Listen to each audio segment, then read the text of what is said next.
Several years ago, I lived on an Anishinaabe Native American Indian reservation for a month, and I met one of the best storytellers, I think, on the planet, at least on my planet. About a year after that, I met the second best storyteller that I've ever met in Asheville, North Carolina. And in this video, I'm gonna share 2 lessons that I learned from these phenomenal world-class storytellers on how you can tell really phenomenal stories in conversation.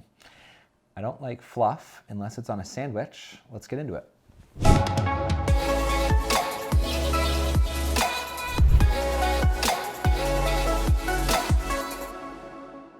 I was living on this Anishinaabe Indian reservation in northern Minnesota and for a month purely to learn. I wasn't there to fix anything, I wasn't there to do anything. I was there to just learn from the elders, medicine men, participate in sweat lodges, drum circles. It was a phenomenal experience. And there was one elder who came and shared a story with a group of us. And he told a story, it was about the one-eyed Indian boy, as he referred to him.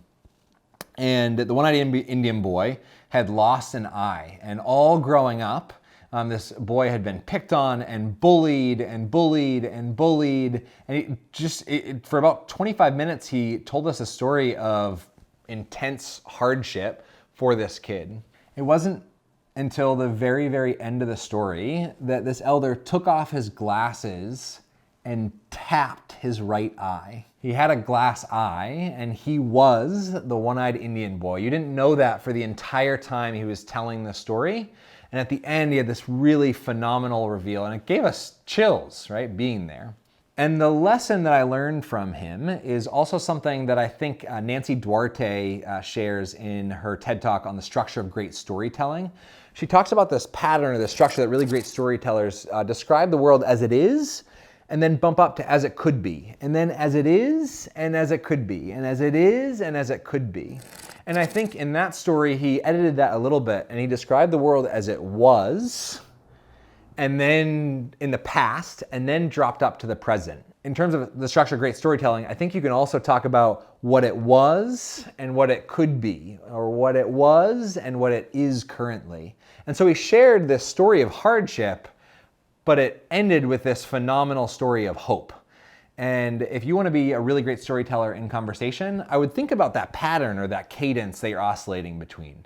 Don't think about, especially if you're telling a story in a conversation and it's not a presentation, you want it to feel natural and not super overly structured, but also think about how you can oscillate between those two, because it's really compelling. If you listen to some of the most phenomenal orators, you can see that they oscillate back and forth very quickly, sometimes even sentence by sentence between the world as it is and the world as it could be. The second best storyteller I've ever met in my life, I met in Asheville, North Carolina, and I met her at an event, and she came up to me, she was about half my height, all white hair, and she introduced herself to me as a professional storyteller. I was like, really interesting. Tell me more, right? Like a lot of my job is speaking and facilitating workshops with organizations and around the world, and so I'm always looking to be a better storyteller. And so I asked her, what is one of your best tips or ideas for telling really phenomenal stories? And she didn't even think. I don't even think she blinked. She immediately said, I've got it. All you have to do to be a better storyteller in conversation is know the first sentence that you're going to say and the last sentence that you're going to say. You can fill in the middle in between, but know the first sentence that you're going to say and the last sentence that you're going to say. In psychology, there's a thing called the primacy recency effect. And so people tend to remember what happens first and what happens last. And so knowing the bookends to your story, right? Knowing the first chapter and the last chapter, all you got to do in the middle is tell the truth. But if you want to be a better storyteller in conversation, be really super deliberate about how you start that story and how you're going to end that story. And if you know your first sentence and your last sentence, you will be a better storyteller in conversation. If you want to hear better stories, if you want to listen to better stories, if you want to tell better stories, there's a ton of resources, and these videos right here will help you. Have an awesome day.